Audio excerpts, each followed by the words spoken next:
जय हिंद। सभी देशवासियों को जन्माष्टमी की ढेर सारी शुभकामनाएं। आज जन्माष्टमी के अवसर पर हमें कृष्ण भगवान की वो बात याद रखनी चाहिए कि इस पृथ्वी को राक्षसों के आचरण से उतना क्षति नहीं पहुंचा जितना महात्माओं के मौन धारण ने पहुंचा दिया। और ये हकीकत है, समाज में गलत लोग ज्यादा नहीं हैं, लेकिन वो बढ़ चढ़ के बोलते हैं और अच्छे लोग चुप रह जाते हैं। इससे गलत लोग फायदा उठा लेते हैं। समाज में 10% से भी कम चोर होंगे, लेकिन 100% घर में ताले बंद होते हैं। तो आज भी वो कृष्ण भगवान के दिए गए उपदेश आज के डेट में भी रेलेवेंट बने हुए हैं। तो उनकी बातें हैं और हम सबको इसको आत्मसार करके रहना चाहिए। कल स्वतंत्रता दिवस था, स्वतंत्रता दिवस की भी ढेर सारी शुभकामनाएं। कल हम डायलिसिस सेंटर को बनाने के लिए व्यस्त थे और डायलिसिस सेंटर में हमने जैसा बोला था मशीनें वगैरह लगाने के लिए, डायलिसिस सेंटर खोलने के लिए, ताकि मरीज किडनी जिनका फेल हो जाता है उनको हफ्ते में 3 बार डायलिसिस करना होता है, यानी महीने में 12 से 13 डायलिसिस करना होता है। और प्राइवेट हॉस्पिटल में लगभग 3-4 हज़ार के बीच में एक डायलिसिस का लगता है, यानी मंथली उसका 50,000 रुपया खर्च हो जाता है। एक गरीब इंसान, रिक्शा ठेला वाला 50,000 रुपया नहीं ला सकता है मंथली, उसकी तो इतनी इनकम भी नहीं है। तो हम बोले थे कि जहां जरूरत लगेगा हम वहां वहां खोलेंगे। अभी बहुत जल्दी हम लोग पहले पटना में इस शुरुआत कर रहे हैं, क्योंकि यहीं सेंटर है तो यहाँ से मैनेज करना इजी हो जाता है। अभी जस्ट इसके बाद हम लोग बनारस डालने वाले हैं सेंटर। ब्लड बैंक की भी स्थापना होगी, तो वो भी बनारस में होगी, फिर दिल्ली में भी होगी, महाराष्ट्र में भी होगी। तो ऐसा नहीं है कि केवल हम, हाँ बस ये जरूर कहेंगे कि शुरुआत यहाँ से कर रहे हैं। धीरे धीरे एक्सपेंड इसको लगभग जहां तक हमसे पॉसिबल होगा हम वहां तक इसको लेकर जाएंगे। और रक्षाबंधन में भी बड़ा व्यस्त रहा सब लोग को। हमने बड़ा धूमधाम से, हमारे यहाँ राखी बांधी जाती है, राखी बनाया जाता है। अब एक्चुअल क्या है, राखी की शुरुआत तो हमने तो किया नहीं था, राखी तो एक पूरी परंपरा है। लेकिन हमारे यहाँ कैसे ऐसी राखी बांधी जाती थी, एक्चुअल में आज से 10 साल पहले जब हम लोग पढ़ाना चालू किए थे, तो उस समय रक्षाबंधन की जब हम छुट्टी दे रहे थे तो बहुत सारी लड़कियों ने पूछा कि सर आप राखी बांधने जा रहे हैं कि नहीं जा रहे हैं। तो हमने बोला था कि बबनी लोग, मेरी अपनी बहन नहीं है, इसलिए हम रक्षाबंधन में घर नहीं जा रहे हैं। तो उसी समय एक लड़की ने राखी बांध दिया था यहाँ पर, तो हम थोड़ा सा मिठाई मंगाए और उसे दे दिए यहाँ पे। और उसको देख के बाकी सारी लड़कियों ने भी राखी बांधा और धीरे धीरे ये सिलसिला चलते रहा। अब पुराने फोटोज वीडियोस देखेंगे रक्षाबंधन के तो उतनी भीड़ नहीं दिखेंगी। अभी क्या है, अभी तो बहुत ज्यादा है यहाँ पे। तो रक्षाबंधन मेरे लिए सालों से इंतजार करते हैं इस रक्षाबंधन के त्योहार का। पहले कम लड़कियां थी, अभी बहुत ज्यादा हो गए हैं। पहले बहनें कम थी, अभी ज्यादा बहनें राखी बांधने लगती हैं यहाँ पर। हम पहला राखी जो बनवाते हैं वो हैंडीकेप लड़की से बनवाते हैं। और क्योंकि वो एक उसको मतलब नेचर ने उसके साथ एक तरह का कहिए छल कर दिया यहाँ पर। और हैंडीकेप लड़की के लिए वो चल भी नहीं पाती है, तो हमें उसके लिए घुटने पे बैठना होता है। ये दिखाता है कि प्रेम वगैरह, ऐसे नहीं है कि हम किसी दूसरे के लिए घुटने पे बैठ सकते हैं, कभी नहीं। वो एक भाई बहन का प्रेम है जो ये नहीं देखता है कि क्या धर्म है, क्या जाति है, क्या ऊंच नीच, कोई मायने नहीं रखता है। दुनिया में सबसे अच्छा प्रेम भाई बहन का लगता है, जो सुबह झगड़ा करके फिर शाम को भैया ये काम है, बहन ये कर दो कर दो। तो हमारे अपने घर में नहीं थी, इसलिए हमने हजारों बहनों से राखी बनवा लिया। और सभी बहन लोग को जो शिकायत कर रही हैं उन लोग को भैया हाथ जोड़ के भैया को माफ कर दो। कई लड़कियों का कहना है कि सर आप ये बताइए, एक साथ 10-10 लड़कियों से क्यों राखी बनवा रहे थे। मेरी बहन लोग ये बताइए, अगर एक साथ हम लोग 10-10 लड़कियों से राखी ना बनवाएं तो क्या एक दिन में हो पाएगा? तो काफी ज्यादा पता चला 2-4 दिन उसी में लग जाएंगे। 1-2 लड़की रहे तब तो ऐसा पॉसिबल होगा। तो कुछ लड़कियों की ये शिकायत थी। बबनी बहन लोग, हमको अब समझिए हमारी भी मजबूरी क्या हो जाती है इसी वजह से। दूसरा क्या था ना कि अगर जल्दी जल्दी राखियां उतनी नहीं बांधी जाएंगी, लड़कियों की फास्टिंग रहती है, भूखे में ज्यादा हो जाता है। अब एक लड़की आके शिकायत करी है, सर हमारा आरती इतना रह गया। देखिए 10-15 हजार जब राखियां बांधी जाएंगी तो आरती के लिए अगर उतने टाइम बहुत बार नहीं मिल पाता है, तो हम लोग उसके लिए, एक भाई बहन का प्रेम है और इसी में सब चीज़ों को लेके चलना रहता है। संख्या ज़्यादा हो जाने की वजह से आप भी समझते हैं, थोड़ा सा मैनेजमेंट को भी देखना रहता है।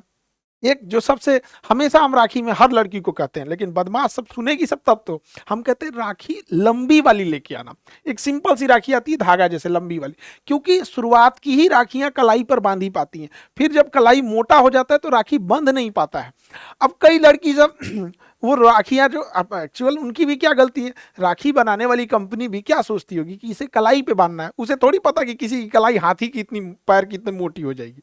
तो लास्ट में जो राखियाँ होती हैं वो बंध नहीं पाती है, तो फिर मजबूरी में क्या होती है, उन राखियों को एक पर रख के फिर उसे दूसरी किसी बड़ी राखी से लपेट दिया जाता है, बांध दिया जाता है। तो खैर इतना लंबा प्रोग्राम रहता है, तो एक साथ करने के लिए थोड़ी सी मजबूरी रहती है, और उस दिन लड़की लोग को बोल भी नहीं सकती, गुस्सा भी जाती है, तो भैया ये बात ठीक नहीं है।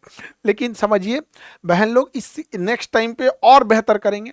देखिए मेरा शौक है, जैसे स्वामी विवेकानंद ने भारत की संस्कृति को पूरे विश्व में ले गए, हमारा अपना एक मानना है कि हमारी गौरवपूर्ण संस्कृति है, भारत की लाजवाब संस्कृति है। यहाँ पर एक भाई बहन को राखी बांधता है, इसे हमें विश्व लेवल तक लेके जाना है, और इसके लिए हम निरंतर प्रयास कर रहे होते हैं।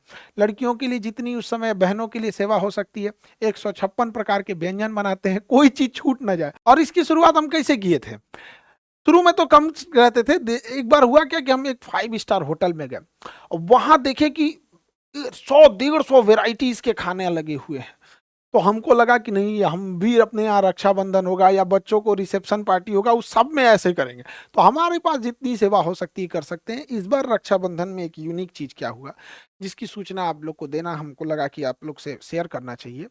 एक लड़की आई, उसके पिताजी को पैंक्रियाज में कैंसर था, और वो बड़ा भारी मन से आई कि सर पिताजी को कैंसर है, हमें दूर डिस्ट्रिक्ट से पटना आना होता है, काफ़ी कॉस्टली इलाज है, यहाँ पे महंगा बहुत है, सर प्लीज़ आप एक कैंसर हॉस्पिटल खोल दीजिए। अब हमको ये नहीं समझ में आया कि हम क्या कहना चाहें, और क्योंकि हम डॉक्टर खुद नहीं हैं, और ना ही हमको कैंसर हॉस्पिटल के बारे में बहुत ज़्यादा मतलब कितना खर्च आएगा ये सब का आइडिया भी नहीं है। लेकिन रक्षाबंधन के दिन एक लड़की राखी बांधने के बाद अगर किसी भाई से ये बात कहे तो भाई मना कैसे करे, आप बताइए। हम ऐसे धर्म संकट में फंस गए कि हम क्या करें।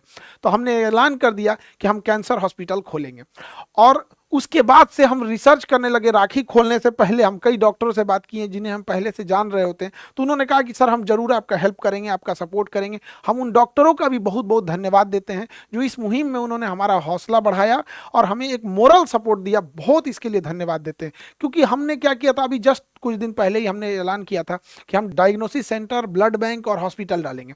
अभी जो हम लोग एक्सरे मशीन लेके आए, महज 35 रुपीज, 35 रुपए में एक्सरे करके दे देंगे आप।